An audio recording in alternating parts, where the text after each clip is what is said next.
Well, welcome to our local authors series, and pleasure to have Marlee Kostiner with us from downtown Dollar des Ormeaux. Hello, Marlee. Hi, Mike. Thanks for having me. Now, great to have you. First off, I know you're a West Islander, but your husband is and his family are all cote-saint-lucers. I know the family very well. Yes, yeah. My husband grew up in Cote-Saint-Luc and his whole family still lives there. So we're there every week. Exactly. I mean, I grew up with the Kaufman family, that you married into, and the dearly departed Aby, who you never met, your husband's dad, your husband's grandfather, and just a prince of a man. But Bubby Sarah is still out there and probably promoting your book, Oh, yeah. and of course your father-in-law, the great Erwin Kaufman, who has been almost a de facto publicist for you and works with uh, your husband's brother, Robert, at the Chef on Call. Absolutely, give them a little plug. Amazing, amazing food. I'm sure you've had Yeah. a few of their burgers, Marlee. Oh my God. Well, anyone who knows Erwin knows he's the most generous person on the planet, and he's Yeah, always bringing us Chef on Call. He drives all the way. We live in Point Claire now. I grew up in yeah, DDO. yeah. Um, he drives to Point Claire pretty much weekly to bring us Chef on Call. Yes, yes, it's a family affair, and your mother-in-law does all the books there. So she does. I've been there. She's in the back while Yeah, everyone's having a great burger. She's slaving over the books. So yeah. it's a great place. Speaking of the books, it's a great place to maybe put your book on sale at. A lot of parents come in there. We might have an idea here. A chef on call on Park Avenue. So Yeah. definitely think. But now we move to the real reason why we're together today. Local authors, you have written a masterful children's book called NaMOOste. I've read it as a 61-year-old probably a dozen times already. I think it's just marvelous. I'm sharing it with friends, younger friends who have little kids. So why don't you just start off by telling me, what is this book all about? Sure. Well, thank you so much. That's really kind. So this book is it's a yoga book, but at its core, the book uses yoga as a tool to help kids learn social emotional skills. So each page of the book shows a different animal doing a different yoga pose, and then the story for each animal is how they use yoga to achieve a specific social emotional skill like patience, self-care, resilience, courage, all different kinds of social emotional skills. Before we get into the book, show us the book on the screen. I have it with me as well, but you could show it. So that's the cover, real beautiful. Maybe you could just open a few pages. We'll Sure. we'll talk about what just to show, and I'm going to get later about the beautiful because the illustrations are absolutely masterful. They're beautiful, but Yeah, just really terrific. And I can only imagine how much fun the readings are with little kids. So oh, it's terrific. I mean, there's Parker the pig. yeah, and that's my Now son's name. now let's so we don't get ahead of ourselves. There we go. That's Hudson. So we don't get ahead of ourselves. Tell us all how this whole book was conceived. Sure. So I actually came up with this idea 6 years ago. My older son, he's 8 now, but when he was 2, I came up with this idea when I noticed that my son was regularly going into a downward dog pose, and I never taught him. I don't, it just seemed to be an instinct for him to go into that pose all the time. And I thought that was really interesting. And at that time, he was also at 2 years old. He was having a hard time transitioning between playtime and bedtime, which I'm sure a lot of parents can relate to. And so I found that um, I was looking for solutions to try to help make the transition easier for him Right. because obviously Mm-hmm. want to continue playing and just being like, okay, let's stop playing, let's go lie in bed now and read books is not doesn't always work so well. So I decided to try making it part of our bedtime routine to start with a little bit of yoga. So we did some yoga poses. And then we would sit on the bed and we would do some meditation. We would go and like that vibration sound is just it's like a nice sensory experience for anybody. It's a bit Yeah. calming. And then we would end we'd put our hands together and close our eyes and we'd go namaste. And my son really liked this. It became a ritual for us. Yeah.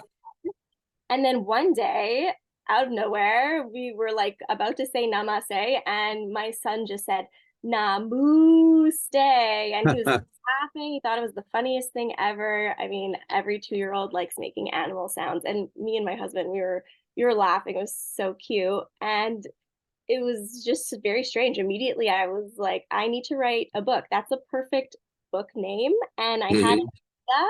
It just came to me in that moment. I actually wrote the book that day. Yeah. But we all know that writing a book is one thing, but Yes. putting it together, publishing it is another. So you had a lot of things to do. So it took many years. Yes. So I wrote the first iteration of the book. It went through many iterations since then. But it actually sat in my notes on my phone for about 4 years. And as many of my notes do, I have a lot of ideas and they kind of just sit on my phone. And I didn't necessarily plan on doing anything with it in the beginning. But then when COVID hit, I was kind of reevaluating my career, going through burnout like many parents were with 2 kids at home. My second Yeah. son had recently been born. So I had left my job. I decided to start my own business. And at that time, decided I had been thinking about the book. It just had been coming back up for me. And I decided, you know what? I'm going to do it. I'm going to like invest in myself and do it. And it was challenging for me to see something through to the end that is an instant gratification where like, I knew it would take a long time. I didn't know how long it actually from like, but the moment I committed, I'm doing this, I'm doing it right. And I'm a bit of a perfectionist. So I Right. knew I wanted this to look like a traditionally published book. I didn't want anyone to know that it was Hmm. independently published, Right. self-published. I mean, obviously I tell everybody, but I just want when they see the book, Hmm. I want it to fit in with any book on the shelf. So Yeah. uh, yeah, so it actually took me 2.5 years from the moment I committed to doing this until I had it in my hand. So a lot of things are involved, but obviously finding an illustrator is key because if you don't have good illustrations, the book's not going to fly. The illustrations are absolutely magnificent, but you've never even met in person your illustrator. You found her far away. How did that happen? Yeah, so a big part of this process was research, and when it came to finding my illustrator, I was doing a lot of Googling, seeing how people find their illustrators, and I discovered that there are some really great Facebook groups for authors and illustrators, and many where authors and illustrators can connect and where you can kind of find a good match. So I ended up there are other websites like Fiverr or there's other websites like that where that help do that. And I looked at all of them, but I ultimately found my illustrator on one of these Facebook groups. And I immediately knew like that she was the person that would help achieve my vision because she's Yeah. an incredible watercolor artist. And I Yep. had always pictured that this book would be in watercolor. I wanted it Yeah. to just really beautiful and kind of Yeah. me, um, and a little bit different than a lot of the children's books there. I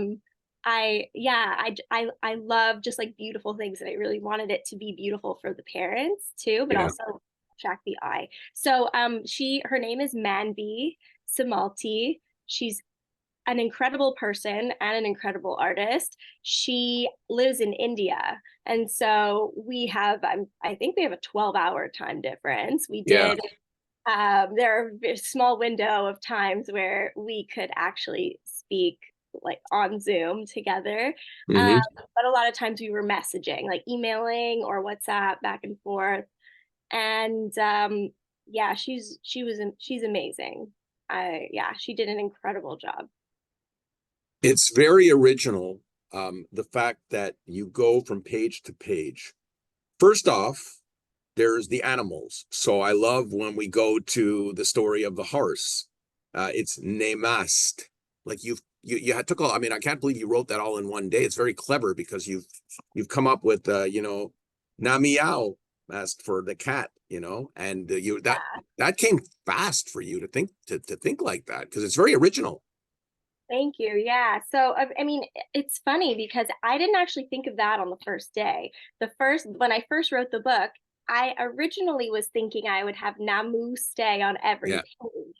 And right. then with every animal, and then I realized maybe I can actually incorporate different animal sounds on each page to fit. And Yeah, it took a bit of creativity to figure out how to get the animal sound like a lot of people wonder what sound does a fox make. There's even like a kid yeah. song, like what does the fox say? My kids are obsessed with that song, but Huh. it's just like what's so anyway. It's a lot of it seems to be a consensus that's yip when you're writing it, so it's na yip Yeah, or lama stay or nam yao stay. I had fun with that, so that ended up being a way to add a bit of comedy for mhm. kids and parents. I find that kids find it really funny. And it just adds a lighthearted touch to the experience when they're reading the book. And the names are very personal for you. The names of the animals. Yeah, so that was something I decided right away when I first wrote the book. Immediately, this was very personal to me, and I really wanted to have all the animals named after kids in my life. And it's Hmm. funny because since I originally wrote the book until it was published was 6 years. So in that time, I had a second son. A bunch of my friends had more kids. Yeah, So when I finally like 4 years after I originally wrote it, I was adding a lot of animals. I originally had a certain number and ended up being a lot longer because I was like, oh, I have to include this kid in the book. So I was adding the names in there. So it was very important to me to have like my three nieces are in there, my best friend's kids' names are in there, cousins, yeah. just yeah. And I thought that was just very important to me to include I them. had an idea for the sequel. Yeah. For my good friend Irwin, we could have Irwin the iguana. I mean, that would be a good one. Just Robert the rabbit. Yes. We could even have AB the orangutan, in honor of AB. So let's think about that. That Kaufman family should get some play in the next bill. So we'll see what happens. Noted. Noted. I uh, love it. I've got to here in front of me, if people could see it, these stickers, really cute. And how are they going over? Yeah, there's a really good response to the stickers. And I I just really wanted to provoke like give as much as I could when somebody is um buying this book. Yeah, I want them to feel like they're really getting a lot out of it. And so I feel yeah, like I get a lot out of it from the book alone, but I also yeah, I don't know, I just had this vision of um having something that could inspire them to do yoga poses anytime and you're not constantly always opening a book, so I really wanted to have stickers of each of the animals doing the yoga poses, but also as a mom I know how annoying it is when your hmm, kids put stickers all over the house and then when you take it off there's sticky residue, and I didn't want that, so I knew I really wanted to do these. It's called static cling stickers, so they're not sticky, but they adhere to windows or mirrors. So what we did, and what whenever I give it to parents I tell them what I do, because we love it. My 4-year-old, we made a little activity out of it. He put all the stickers up on the window of his room, and so he always sees them. And cute. yeah, so he'll just like whenever he sees them, sometimes he'll just randomly go into some of the yoga poses, and it's just like always a reminder that that's something that you Yeah. can. Another thing that impresses me about the book, you go to the pages and you've got the animals doing their yoga poses, but then we go into the other part. First off, let's start with the 14 social emotional skills Yeah. really terrific reading here. This is from you got some help from some family members to do this, but let's start with that. I mean, authenticity, balance, communication, compromise, confidence, courage, kindness, patience, peace, perseverance, pride, resilience, self-awareness, self-care. And there are little paragraphs that really describe. So tell us about that first. Very impressive. Thank you. Yeah. So that was also a really important part for me. I really looked to a lot of children's books. We have tons of children's books in our house. We love books, and I was studying them to see what they did. And this is actually something that not many books did. I was trying to find an example of it because for me, the social emotional element in the book was key. That was the starting point for me. I mean, yoga is what you see, and it's an important part of it, but for me it's a tool to help kids learn these social emotional skills. And so one thing that I realized is that not every parent necessarily has a passion for research in the same way that I do, or for child psychology, and they don't necessarily have the time to dedicate to researching all of these things. And also, some of these lessons are pretty subtle in the book. They might not be so obvious. So I really wanted to make sure that the book was a really good resource for parents and that they understood my intention and they could get everything out of it that I intended. So the purpose of this was really for parents to read, and it's a little long to read to kids unless your kids are a bit older. It's really more for parents so that they have that context, and Yes. they can reiterate it in Right. an appropriate way to kids. But also, it's something that parents can think about when they're reading the book to their kids. They could say, oh, this animal is displaying this social emotional skill because of this, and they're gonna just have that understanding because I kind of created this roadmap for them. But in addition to that, I always envisioned this book being in schools. I just really thought that it would be a great resource for educators as well. Yeah. And so I just wanted to do as much of the work as possible for anyone who chooses to buy this book. So it's all there for them. It's like the materials ready. Yes, and so now we have also the discussion questions. So this is Yeah. a really good exercise. For example, I'm just going to pick one out. Which animals show kindness? So, like, how is that going? Yeah, no, it's great. I think it's when I do readings at the end, I'll ask a couple of questions to the kids. It's interesting to see what they've picked up on and where their imagination goes, and it's just a good starting point to have conversations with Right. kids. Yeah, Yeah. it's just kind of like to give parents and educators an easy way to get the conversation started, and then they Yeah. can whatever direction it goes, because kids will just take it in a completely different direction than you expect. So it's really just a starting. Yes, for sure. And then Ricky Kostiner, Yeah. a psychologist, yoga teacher, and your cousin. Is that your cousin? Yes. So she's my second cousin. She lives in Chicago. We actually have only met a handful of times. Interesting. But we have been connected through social media, especially Mhm. as adults. Like, she has a daughter, I have kids. We reconnected a little bit as adults. And after I wrote the book, when it was closer to being done, when I was like, I had my illustrator, it was happening, I just had this realization, oh my goodness, I know this person who is not only a psychologist and could have an understanding of the social emotional element, but she's also a yoga teacher and she works in a yoga therapy studio. Like, there's no one more perfect to consult on this book. And so I reached out to her, and she kindly um, Mhm. reviewed all of the material that I had written. Just I just wanted to make sure that everything that I took from my research was Right. in with the current research, because Right. she's actually an expert, so she could confirm that Yeah. everything was in line with Right. the current research. And also, she helped with the yoga poses too. So I would send her the sketches that my illustrator did in the beginning, we always would start with a sketch, and then I would hold, and then she would do the illustration.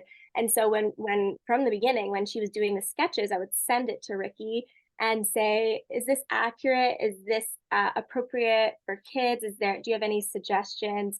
And that was very helpful. She had a few really good suggestions. Just, oh, maybe lower the legs a Yeah, little here. And she also recommended actually yeah, changing the order of the animals in the book to create an appropriate flow of yoga poses. Because when you, and anyone who does yoga will hear the word flow, it's like a yoga flow. It's how the poses flow from one to the other. So I hadn't even thought of that because I'm not a yoga expert. I'm not a yoga teacher.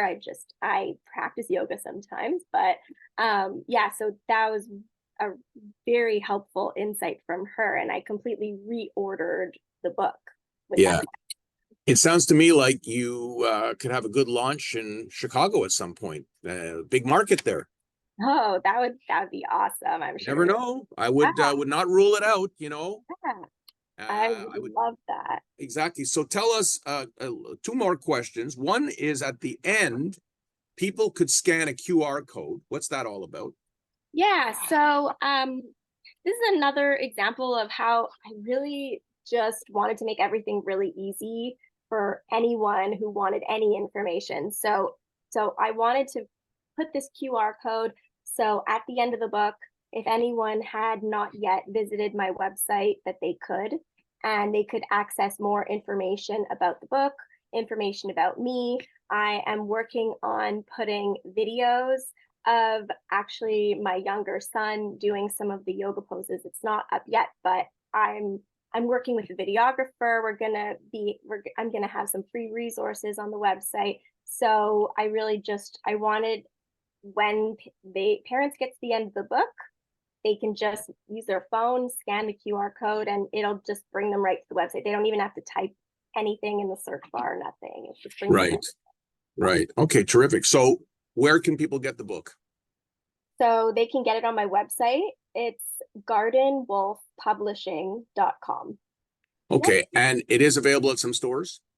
Yes, it is. So it is available at currently Babar Books, which is in the Point Claire Village. It is available at the um, Montreal West Children's Library. Oh, They, really? yes, Okay. they have a book. It is available at Bonder. Bonder, terrific on Westminster. Yes, Fantastic. that was your recommendation. That So was thank it, and I'm glad that so you dropped by and they took it. So that's right great. after I met with you last time, I went right there, and That's a they, great spot. So for people in Cote-Saint-Luc, specifically, are watching this, Bonder bookstores right on Westminster before the tracks. yes. And I heard from, because a lot of libraries will purchase from Babar Books. So they told me that the Beaconsfield Library purchased a book. I wasn't even aware of that. And I know that the Point Claire Library is going to be purchasing a book from there. So yeah, there are a couple of libraries where you could go check it out. Yeah. Um, and yeah, and the book is also available on Amazon. If you check it out, I made the ebook available for free. So you can download a free ebook. Oh, The reason I made it free is because I just feel like children's books need to be held. Maybe some right. people play with the ebook for their kids, but I just believe in this book so much that I really think if you download the ebook, you're going to want to buy it. I So agree with you. I agree with you. And I think that also to close off, you are available for readings too. yes, I am available for readings. I just started doing my first couple of readings. They have gone super well. I'm available at daycares or elementary schools. I'm also available to do workshops. I have some more information on my website about that, but yeah, you can reach out to me. I would love to talk about Okay. working with schools. Wonderful. Well, Marlee, good luck. It's a great exercise. Very happy to be part of the publicity team, if I will, and keep up the great work. Thank you so much, Mike. I really, really appreciate it. All right. Marlee Kostiner has been my